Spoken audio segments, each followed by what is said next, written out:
जय हिंद दोस्तों। चलिए शुरू करते हैं। आज का हम लोग का टॉपिक है स्वतंत्र प्रांतीय राज्य। इसके बारे में हम लोग सबसे पहले क्या देखते हैं कि स्वतंत्र प्रांतीय राज्य का मतलब क्या हुआ कि जब दिल्ली सल्तनत पर बहुत सारे वंशों द्वारा जब शासक द्वारा जब शासन किए जा रहे थे, तो उसमें जब कुछ ऐसे शासक आए जो बहुत शक्तिशाली थे, जिसने क्या किया कि बहुत सारे क्षेत्रों को जीतने का काम किया। लेकिन उसी में कुछ ऐसे शासक भी थे जो अयोग्य शासक थे, जिन्होंने ऐसा कुछ कार्य नहीं किया, जिनके समय में क्या हुआ कि बहुत सारे क्षेत्र क्या हुए, खुद को स्वतंत्र घोषित करने लगे। उसमें मुख्य रूप से हम लोग बात करते हैं किस किस राज्य के बारे में। तो देखिए, मुख्य रूप से हम लोग बात करते हैं जो राज्य क्या हुआ स्वतंत्र हो गए थे। उसमें ये गुजरात का क्षेत्र, राजस्थान में जिसको मेवाड़ का क्षेत्र, मालवा का क्षेत्र, उत्तर प्रदेश में जौनपुर का क्षेत्र, बंगाल, दक्षिण भारत की यदि बात की जाए तो इधर बहमनी, विजयनगर, ये सभी क्षेत्र क्या हुए थे, खुद को स्वतंत्र कर लिए थे। सभी एक समय स्वतंत्र नहीं हुए थे। सबकी जो स्वतंत्र होने की जो समय रही वो सबकी अलग अलग रही। क्योंकि जैसे हम लोग देखते जब मोहम्मद बिन तुगलक अपनी राजधानी जब बदल के यहाँ दौलताबाद ले आता है, तो दौलताबाद लाने के बाद जब फिर यहाँ से क्या करता है, फिर क्या दिल्ली जाता है, उस समय क्या करता है, बहमनी और विजयनगर नए साम्राज्य का उदय होता है। ठीक, तो यहाँ पे एक अलग समय पे क्या होता है, यहाँ पे एक उदय होता है, फिर गुजरात में अलग से। तो शासन काल में क्या होता है कि जैसे जैसे शासक कमजोर होते गए हैं, उसी रूप में क्या हुआ कि वह क्षेत्र क्या हुआ, स्वतंत्र घोषित कर लिया। तो उसी क्रम में हम लोग पढ़ते हैं कि कौन कौन से ऐसे राज्य रहे जो खुद को स्वतंत्र घोषित किए, उसके बारे में। उसमें सबसे प्रमुख रूप से जो सबसे पहला रहा वो कश्मीर, जो हिमालय क्षेत्र सबसे ऊपर। उसके बाद जौनपुर उत्तर प्रदेश का क्षेत्र, बंगाल, मालवा जो मध्य प्रदेश का क्षेत्र है, मेवाड़ जो राजस्थान का क्षेत्र है, गुजरात जो पश्चिम भारत, गुजरात हम लोग जानते हैं, खानदेश नर्मदा घाटी जो नर्मदा और ताप्ती के बीच का जो क्षेत्र रहा वह उसको कहते हैं खानदेश राज्य। यह सभी क्षेत्र क्या है, मुख्य रूप से क्या हुए, स्वतंत्र हुए।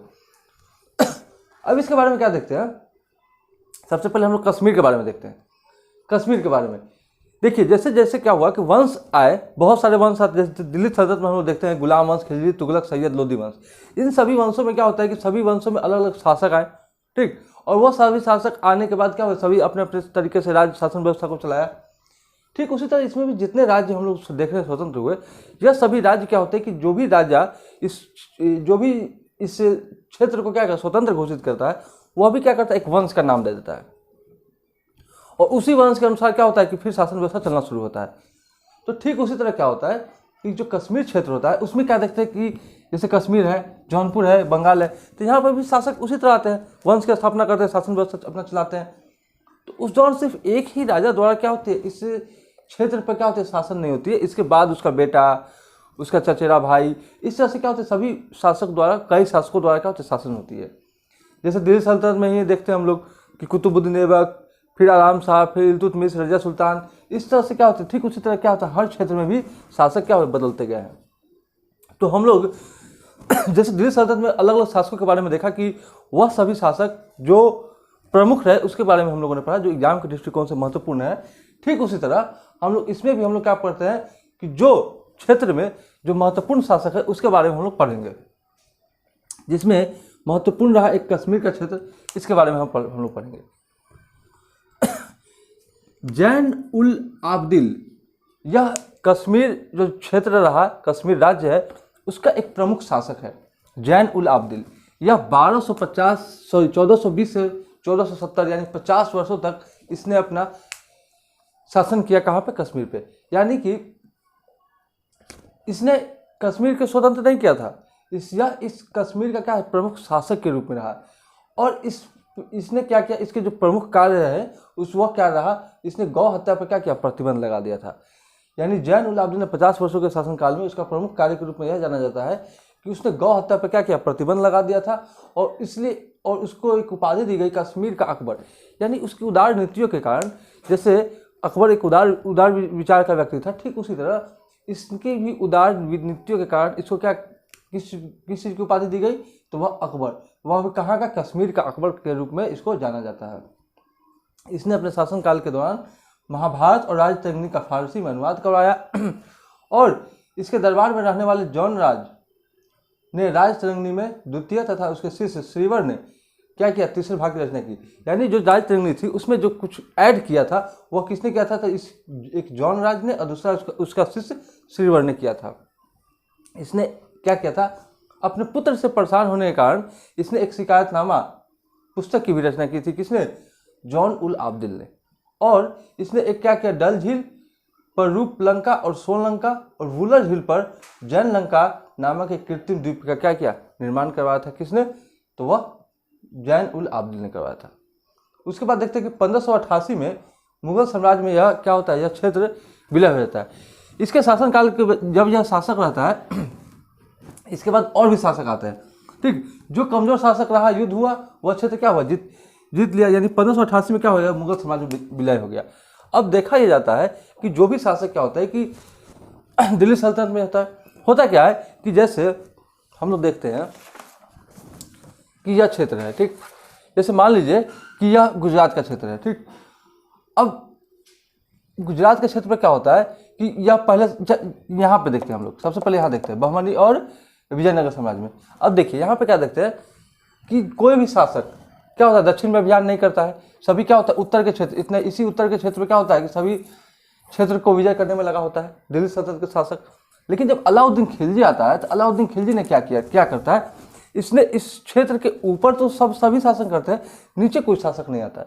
अलाउद्दीन खिलजी ने क्या किया, दक्षिणी अभियान चलाया, यानी दक्षिण के क्षेत्रों को भी जीतने का प्रयास किया। तो इस दौरान क्या होता है कि यह भी क्षेत्र क्या, पहले तो यह स्वतंत्र था। ठीक, ये सभी क्षेत्र स्वतंत्र थे, लेकिन क्या हुआ, जैसे जैसे शासक आते गए वो इन सभी क्षेत्रों को क्या किया, जीतते चले गए और इन क्षेत्रों को पर अपना अधिकार कर लिया। लेकिन ये जो क्षेत्र था दक्षिण भारत का, यह क्या था, स्वतंत्र था। लेकिन अलाउद्दीन खिलजी ने जब दक्षिणी अभियान चलाया तो इसने भी क्या किया, बारी बारी से इन सभी क्षेत्रों को क्या करना है, इन सभी क्षेत्रों को क्या किया, अपने क्षेत्र में मिलाने का काम किया, उसको इस पर कब्जा करने का काम किया। ठीक उसी तरह क्या हुआ, फिर कुछ कमजोर शासक आए तो यह जो क्षेत्र रहा यह तो पहले स्वतंत्र था, बाद में इसको गुलाम बना लिया गया। लेकिन फिर जब क्या हुआ कि जब इससे कमजोर शासक आए तो इसने क्या किया, फिर खुद को क्या किया, स्वतंत्र घोषित कर लिया। फिर क्या हुआ, मुगल काल आएगा, फिर गुलाम बन जाएगा। तो इस तरह से क्या होती कि यह वंश के जो भी शासक रहे इसी रूप में चलते आती है। तो ठीक उसी तरह क्या होता है कि 1588 में मुगल साम्राज्य में क्या होता है, इसका विलय हो जाता है। अब देखिए दूसरा जो क्षेत्र रहा जौनपुर, यूपी का, यह काफ़ी प्रमुख रहा। यह जो जौनपुर शहर है, फिरोज शाह तुगलक ने अपने चचेरे भाई मोहम्मद बिन तुगलक, जिसको जौना खा के नाम से भी जानते हैं, उसके नाम पर इसने जौनपुर नगर की स्थापना करती है। और इसमें जो प्रमुख एक वंश के रूप में जो उभरता है वह है सरकी वंश, जिसके जो रहता है मलिक सरवर। कहा जाता है कि इस फिरोज शाह तुगलक के शासनकाल के दौरान ही यह तुगलक वंश में ही कोई मतलब विश्वासी व्यक्ति था, ठीक ना, किसी पद पे ही था, कोई विश्वासी व्यक्ति था जिसका नाम था मलिक सरवर। इसी को क्या कहा जौनपुर जो क्षेत्र होता है उसको उसने राज्यपाल सूबेदार के रूप में उसको स्थापित करता है, ठीक ना। इसने क्या करता है कि बाद में 1398 में जब तैमूर लंग का आक्रमण होता है उस समय इसने क्या करता है कि खुद को एक सरकी वंश का नाम दे करके सरकी वंश की स्थापना करके और वहाँ का राजा कौन बन जाता है, मलिक सरवर। ठीक, यह 75 वर्षों तक स्वतंत्र, यानी कि यह जो जौनपुर जो शहर जो नगर रहा, जो राज्य रहा, यह 75 वर्षों तक स्वतंत्र रहा। यानी कि इस पर 75 वर्षों तक कोई भी शासक, जितने भी शासक आए, ठीक ना, आसपास के जिसने भी दिल्ली सल्तनत पर शासन किया, 75 वर्षों तक यह क्या रहा, स्वतंत्र रहा।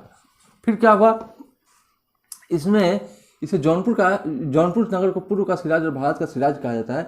सिराज इसलिए कहा जाता है क्योंकि सांस्कृतिक क्षेत्र में इसने बहुत सारे ऐसे कार्य किए। सांस्कृतिक क्षेत्र में इसमें बहुत सारे इस राज्य में कार्य होता है, इसलिए इसको क्या कहता है, पूर्व का सिराज या भारत का सिराज का दर्जा दिया गया है इस जौनपुर को। उसके बाद एक महत्वपूर्ण शासक के रूप में आता है जिसका नाम है इब्राहिम शाह सरकी। इस इब्राहिम शाह सरकी इसी सरकी वंश का ही शासक था जिसका नाम था इब्राहिम शाह सरकी। यह अकेले 40 वर्षों तक शासन करता है। कहाँ पे, इस जौनपुर नगर पे अकेले 40 वर्षों तक। 75 वर्षों तक तो यह स्वतंत्र ही रहता है, लेकिन 40 वर्षों तक यह अकेले शासन करता है। और इसने अटाला मस्जिद का भी क्या करता है, निर्माण करता है। कहाँ, जौनपुर में। जौनपुर में एक अटाला मस्जिद का निर्माण कौन कराता है, इब्राहिम शाह सरकी ने। और इसके बाद इस वंश का अंतिम शासक रहा हुसैन शाह, ठीक ना।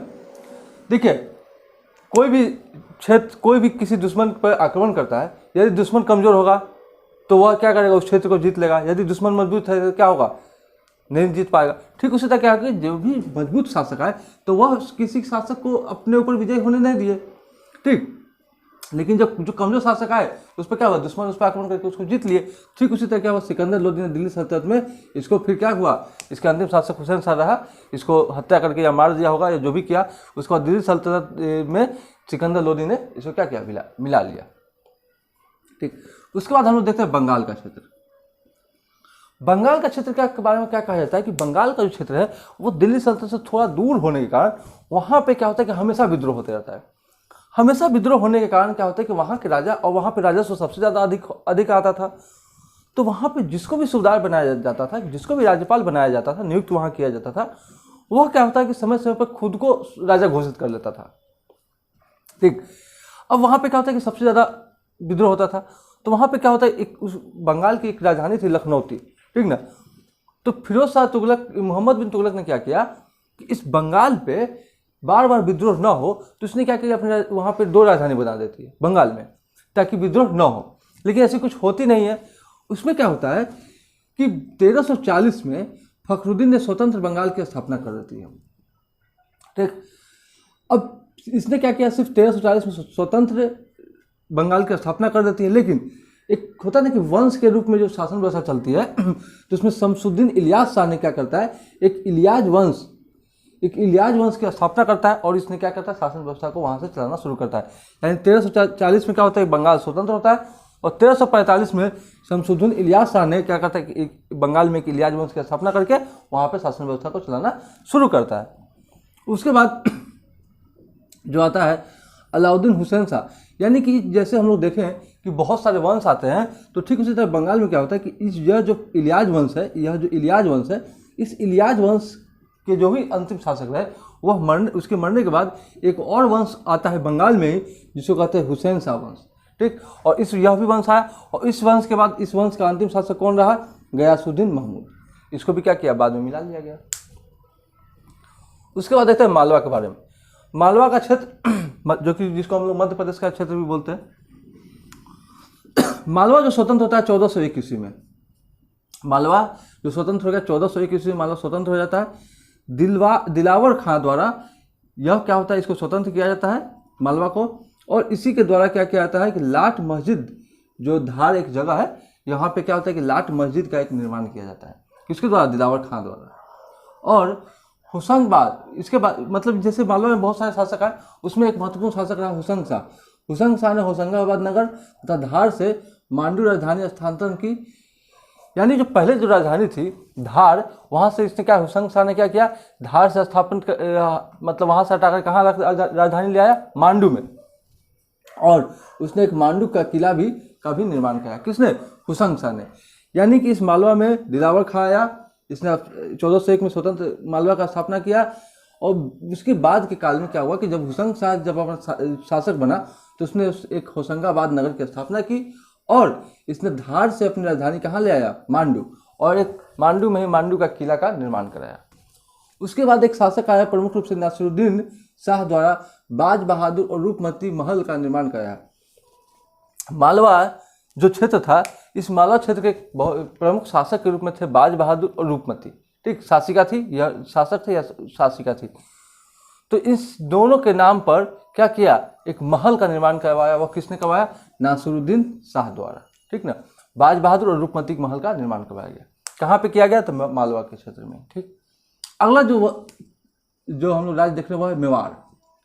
मेवाड़ में क्या देखते हैं कि मेवाड़ का एक प्रमुख वंश के रूप में हम लोग देखते हैं, जिसको क्या बोलते हैं, सिसोदिया वंश। मेवाड़ का जो एक वंश था, सिसोदिया वंश, इसके बारे में हम लोग एक बार देख चुके हैं कि राणा रतन सिंह जो मेवाड़ के क्षेत्र में थे, तो उसमें उस समय क्या होता है कि अलाउद्दीन खिलजी की जो आकर्षित हो जाती है रानी पद्मिनी के रूप, यानी कि राणा रतन सिंह की जो पत्नी थी रानी पद्मिनी, जो पद्मावत मूवी में हम लोग इसके बारे में स्पष्ट रूप से देख सकते हैं। तो वहाँ पे क्या होता है कि अलाउद्दीन खिलजी रानी पद्मिनी के प्रति क्या होता है, आकर्षित हो जाता है। आकर्षण होने के कारण यह रानी पद्मिनी को चाहने की दृष्टिकोण से इसने क्या करता है, राणा रतन सिंह पर आक्रमण करता है, युद्ध भी करता है। लेकिन राणा रतन सिंह भी काफ़ी शक्तिशाली व्यक्ति था, वह भी युद्ध हारता नहीं है, लेकिन धोखे से क्या किया जाता है, राणा रतन सिंह को मार दिया जाता है। और मार देने के बाद क्या होता है कि रानी पद्मिनी ने क्या करता है कि जौहर द्वारा यानी कि आग लगा करके उसमें अपनी क्या बोलते हैं कूद करके उसमें जान देने। देखिए एक होता है जौहर प्रथा, जौहर प्रथा भी बोल सकते हैं या जौहर मृत्यु, और दूसरा एक होता हम लोग जो देखते थे कि पति के मर जाने के बाद पत्नी को क्या करता है उसकी चिता पर बैठा करके जो आग दिया जाता था, तो वो सती प्रथा, वो दूसरी चीज़ है। और जौहर प्रथा में क्या है कि अपने मन से आग लगा करके उसमें कूद जाना स्वयं, ठीक ना। और उसमें क्या था कि जबरदस्ती, बाद में हम लोग पढ़ेंगे कि जबरदस्ती क्या किया जाता था, पति के चिता पर जबरदस्ती बैठा करके उसको बैठा दिया जाता था। तो यह जौहर मृत्यु क्या होती है कि इसने रानी पद्मिनी ने क्या करती है, हत्या कर देती है। और उस समय जो राणा रतन सिंह थे उसकी राजधानी रहता है चित्तौड़गढ़, यानी मेवाड़ में जो राजा थे सिसोदिया वंश के राजा राणा रतन सिंह, उस समय उनकी पत्नी का नाम था रानी पद्मिनी। अलाउद्दीन खिलजी द्वारा क्या होता है युद्ध होता है, युद्ध में तो जीतता नहीं है लेकिन धोखे से उसने क्या करता है राणा रतन सिंह को मार देता है। उसके बाद उनकी पत्नी रानी पद्मिनी जौहर द्वारा क्या होती है मृत्यु प्राप्त कर लेती है। और उसके बाद दिल्ली सल्तनत में 1303 में क्या होता है, यह मेवाड़ क्या होता है मिल जाता है, दिल्ली सल्तनत में ही मिल जाता है, क्योंकि यह पहले क्या होता है स्वतंत्र ही रहता है, ठीक। इसके प्रमुख शासक के रूप में हम लोग देखते हैं राणा कुंभा, राणा संगा, ये सभी क्या है इसी वंश के थे और यह प्रमुख शासक के रूप में है, ठीक। इसी समय एक और देखते हैं मारवाड़ का राठौर वंश। यह क्या है, राजस्थान का ही क्षेत्र में रहता है। राणा राव जोधा ने जोधपुर नगर तथा इसके पुत्र राणा राव जोधा ने जोधपुर नगर तथा इसका पुत्र राव बीकानेर नगर की स्थापना करता है। कहाँ पे, मारवाड़ का राठौर वंश, किसके द्वारा, राठौर वंश के शासक राणा राव जोधा द्वारा जोधपुर नगर और इसका पुत्र राव द्वारा बीकानेर नगर की स्थापना होती है, ठीक। उसके बाद देखते हैं गुजरात। इस गुजरात के बारे में क्या देखते हैं 1297 में अलाउद्दीन खिलजी ने क्या करता है गुजरात को जीत लेता है। जीतने के बाद क्या होता है कि यहाँ पे एक नासिरुद्दीन महमूद शाह, जो फिरोज शाह तुगलक के बाद जो शासक बनता है तुगलक वंश में, नासिरुद्दीन महमूद शाह ने जफर खां को सूबेदार बनाता है, कहाँ का, गुजरात का। उसके बाद क्या होता है, इसने क्या किया 1407 में, यानी तैमूरलंग 1398 में जब तैमूरलंग आक्रमण करता है, उसके बाद क्या करता है 1407 में इसे स्वतंत्र घोषित कर सुल्तान मुजफ्फर शाह की उपाधि देता है। इसने क्या किया, जफर खान ने क्या करता है कि इसको तो सूबेदार बनाया गया था गुजरात का, लेकिन इसने क्या करता है 1407 में इस गुजरात को स्वतंत्र घोषित कर लेता है। स्वतंत्र घोषित करके क्या करता है मुजफ्फर शाह की क्या करते हैं उपाधि ले लेता है, ठीक। और 1573 में अकबर ने क्या किया, इसको मुगल साम्राज्य में क्या करता है मिला लेता है। देखिए इसमें मुख्य रूप से क्या समझना है कि जो भी क्षेत्र पहले स्वतंत्र थे उसको क्या करता है दिल्ली सल्तनत में मिला लिया जाता है, ठीक। दिल्ली सल्तनत में ही क्या होता है कि कुछ क्षेत्र क्या होता है दिल्ली सल्तनत के समय में ही क्या होता है खुद को स्वतंत्र घोषित कर लेते हैं, तो उसको मुगल काल में क्या किया जाता है कि मिला लिया जाता है। कुछ क्या होता है कि मुगल काल में पहले स्वतंत्र थे तो दिल्ली सल्तनत द्वारा गुलाम बना लिया जाता है, फिर क्या होता है कि दिल्ली सल्तनत में गुलाम हो जाता है तो फिर मुगल वंश द्वारा इसको मिला जाता है। इस तरह से क्या होती है कि वह यह प्रक्रिया चलते रहती है। जो भी शासक आया, अब कोई भी शासक आता है तो वो अपने क्षेत्र का विस्तार करना चाहता है। अब विस्तार करने के क्षेत्र से देखा कि यह क्षेत्र हमने जीत लिया तो उसके बगल वाले क्षेत्र को भी जीतेंगे, फिर उसके बगल वाले क्षेत्र को जीतेंगे, तो इसी तरह प्रक्रिया चलती रहती थी। उसके बाद देखते हैं खानदेश राज्य। खानदेश राज्य नर्मदा और घाटी के क्षेत्र को मुख्य रूप से खानदेश राज्य के नाम से जाना जाता है। इसके संस्थापक रहे अहमद राजा फारूकी। इसे खानदेश राज्य के क्या रहे संस्थापक रहे, नर्मदा और ताप्ती के मध्य का क्षेत्र रहा है खानदेश, और इसको मुगल समाज में विलय कर लिया गया कब 1601 ईस्वी में, ठीक। तो इस तरह से क्या हुआ कि बहुत सारे प्रांतीय राज्य, स्वतंत्र प्रांतीय राज्य आए। उसी में हम लोग जैसे देखते हैं, जैसे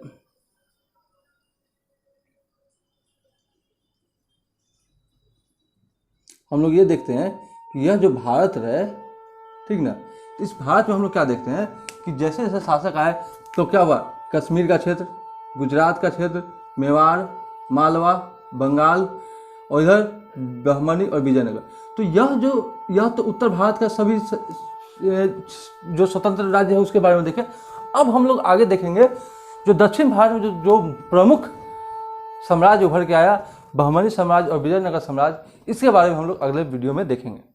तब तक के लिए धन्यवाद।